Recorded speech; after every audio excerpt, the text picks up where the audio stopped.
we don't get hunted. We do the hunting. That was Carson Beck at the Manning passing camp, and some reporter made the mistake of using the word hunted around a Georgia player, assuming that they would go along for the ride. I sat there and watched Carson Beck. He could not wait for the reporter to stop talking because he knew exactly what he was going to say. And sure enough, he did. Now, this happens a lot with reporters who don't cover the team all the time, and but Georgia under Kirby Smart is only on the front foot. They're only aggressive. They do not retreat. They do not retreat. They do not go backwards. It doesn't happen. And the idea that they would do anything, that someone would be chasing them, has never entered their the lexicon of discussion or language at Georgia. I'm old enough to remember when Kirby at one point said, "Why not us?" And I attacked him on writing, because that's a ridiculous statement for someone from Georgia or Texas or Alabama or LSU to make. Why not us? That's what people at NC State say, or Auburn. It was, Carson could not wait until, he got the opportunity to, he could not wait till he got the opportunity to say, we're the ones that hunt. He couldn't wait to say it, but he did. And then he said, Coach Smart said, oh man, these guys, they believe it. Like, that comes from somewhere inside the program. That's not just some player saying that. That comes from the top. And when you hear Quinn Ewers say at the same event, we know we're going to be the biggest game every single week for people. I mean, they don't know what they're about to get into. Doesn't mean they can't handle it, but they don't know what they're about to get into. It's a very different ball game. It was Crescent City Sports that had this video.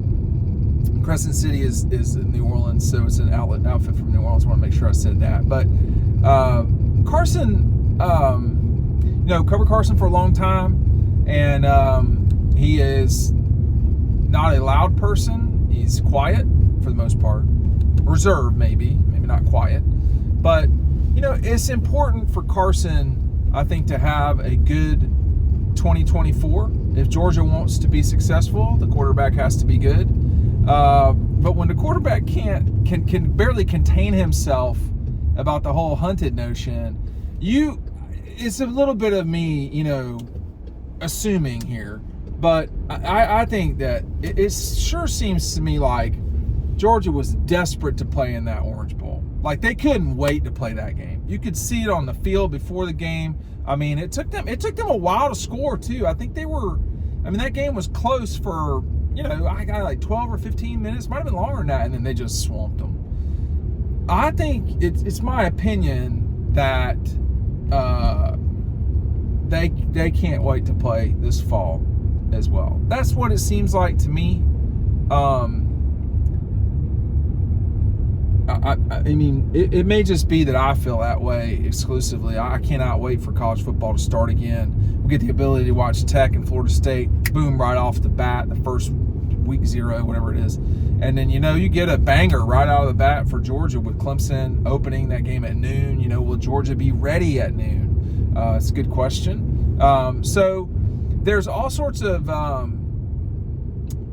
fun stuff to look at for this season as it goes along, but I think that you cannot, as a reporter, there's a few things you never really, in my view, talk about with like, and the word hunted is like number 1 on the list. Like, that is like a trigger word, like it's a bell ringing for Pavlov's dogs. I mean, you don't say that because they're just going to go crazy with their whole routine and their scripted things. And the thing about it is, they hear it all the time, so they believe it. That's what they're going with. They are conditioned to believe it. They hear it all the time. That my global point with this is not that, the reporter didn't do anything wrong. I mean, it's just that Carson and them are going to, they are on the front foot. They're on the front foot all the time. They only think about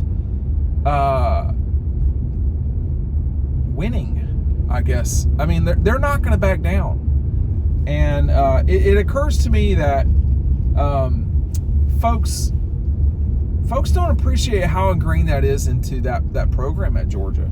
I mean, it really is a big thing. Now, it's all a matter of perspective. I think Carson was going on to say in that video, if we're number one, we think we're number 10. It's like, I mean, for me, it's like, I mean, all right, like, okay, but at some point, you're number one, and that's what it is, and you got to go do it as number one. It doesn't. I mean, like, it's a mindset thing. I get it for them, but my criticism of it is, hey, man, you can be the bully too. And they are, but that's the way that they shift to it. Like, it's kind of like, I don't know why they can't say, well, we're number one and we're hunting. Like, we're about complete and total greatness. But that's, I'm not the one playing. I'm not the one in the program, so I get it. But I think that when no matter what they like conjure up in their brains as to where they are in terms of rankings or whatever, the fact of the matter is that they are the best program in the country. They probably this season are the best team, but that's harder to know. We know they're the best program. I love for the Alabama folks to get triggered. Get triggered. Watch the video like 6 times. Pass it around all your buddies in Dothan. I don't care. Just makes us more money, my friend. The more triggered you idiots are, that's why I shouldn't have said idiots. The more triggered that people are about senseless stuff, unfortunately, it backfires on you. It makes no sense why you get so mad about something that is qualitatively possible to say, which is the best program in college football right now is Georgia, period. Doesn't mean Alabama's a bad program, okay? It just means they're not the best. And there's some getting used to there. Well, it took some getting used to for Georgia to be the best one too. So everybody will be all right. Everybody get their chance to win. And Alabama won the last game, and Georgia won the national championship against Alabama the game before that. It'll be fine. Everybody will survive. But Georgia's coming in this thing as the best program. It looks like they're the best team. Ohio State, I think, certainly has a case to be made to be number one. I think you can make the case that Texas is the best. I don't know that you can make as good a case that Texas is the best, but I'm going to tell you what Kirby and them are going to do when they go to play at Texas, okay? You can cut this up and you can put this on TikTok.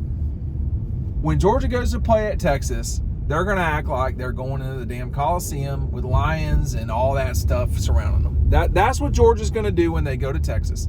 They're going to act like, they're up against the world and, this, that, and the other. I mean, that's what they're going to pull. And you're going to hear it the whole week. And they're going to do the same thing when they go to play at Alabama, by the way. And to some degree, they've got a point. You're talking about 100,000 people in both cases, 100,000 people at both stadiums rocking and rolling against you. Now, Texas can't not possibly be as threatened by Georgia as the Alabama folks are. So it's going to be a more live atmosphere, I would imagine, at Alabama. We'll see, though. There's so many people criticize Bryant Denny. Like, having been there to cover games, for a while, I'm not sure I buy that. It's a wine and cheese crowd and people leave early and all that. I mean, like, that's not what I've experienced. But to be fair, I was there in 2020, 2007, 2002. So, but that's a tough stadium, and I'm certain that Texas will be a tough stadium to play at, Derrick K. Royal. That'll be a hard one too. But Georgia's going to go into these things, and they're going to say, hey, man, we got the hardest road schedule. They're going to say in history, and I would have to look it up, but playing 3 road games against top 10 teams isn't exactly, playing in the ACC. So they may have a case there. But they're going to do all that whole thing, and in the whole week, you're going to hear them, and they're going to gussy it up, and they're going to get ready. And then when they go there, they're going to be hyped up and ready to play. And all that's going to matter at the end of the day, whether you're Texas or Georgia or Bama or whoever, is, are you going to execute or not? And like the crowd noise, it's all, once you can't hear, you can't hear. And are you going to do what you're supposed to do when you need to do it? So I think for Georgia, Carson is like your old uncle. This guy's been around for a long time. Nothing really bothers him. Like he's in the rocking chair. He's ready. He's ready when you're ready. He's ready before you're ready. But like, you don't need to worry about Carson Beck. But he is setting the tone already. That Manning passing camp is always, everybody. It's great for the young kids to get that attention and so forth. But Carson Beck has earned where he's at right now in not just in Georgia, but in the world of college football. And he is definitely, a guy that people are paying attention to with good reason. But his number one thing this season, it's not about, the NFL. It's not about, all that stuff, the Heisman. The last guy that was the quarterback at Georgia won a national championship, period. The guy that won the national championship before that, Mac Jones, talking about in the SEC, he was a lot like Carson, the pocket guy and all that. The guy before him, Joe Burrow, again, probably more similar to Carson than Mac Jones, but that the best team in the SEC has won the national championship lately. Alabama did not do that this past season as conference champion. Georgia was not in the playoff. So, now that you've got half of college football in the SEC, we're going to see what Carson's got. And if they're really the hunters, they're going to have to prove it this season. And it is not just going to be Georgia. It's going to be everybody's going to have to prove it. It's going to be a tough year for everybody. Texas got A&M at the end of the season, got Michigan at the middle. They got Georgia in the middle, got Michigan at the start. They got Arkansas at the end. Like, there's just going to be weird for Texas to get used to this stuff. For Georgia, they open with the Taters. They got to go to Alabama. Before that, they're going to Kentucky. They got to go to Texas. They play the Gators in Jacksonville. They got to go to, I think it's going to go to Texas. They got to go to Bama. They got to go to Texas. They got to go to Ole Miss. They're hosting Tennessee. They're hosting Auburn. Like, these might not be great teams, but they're name brand teams.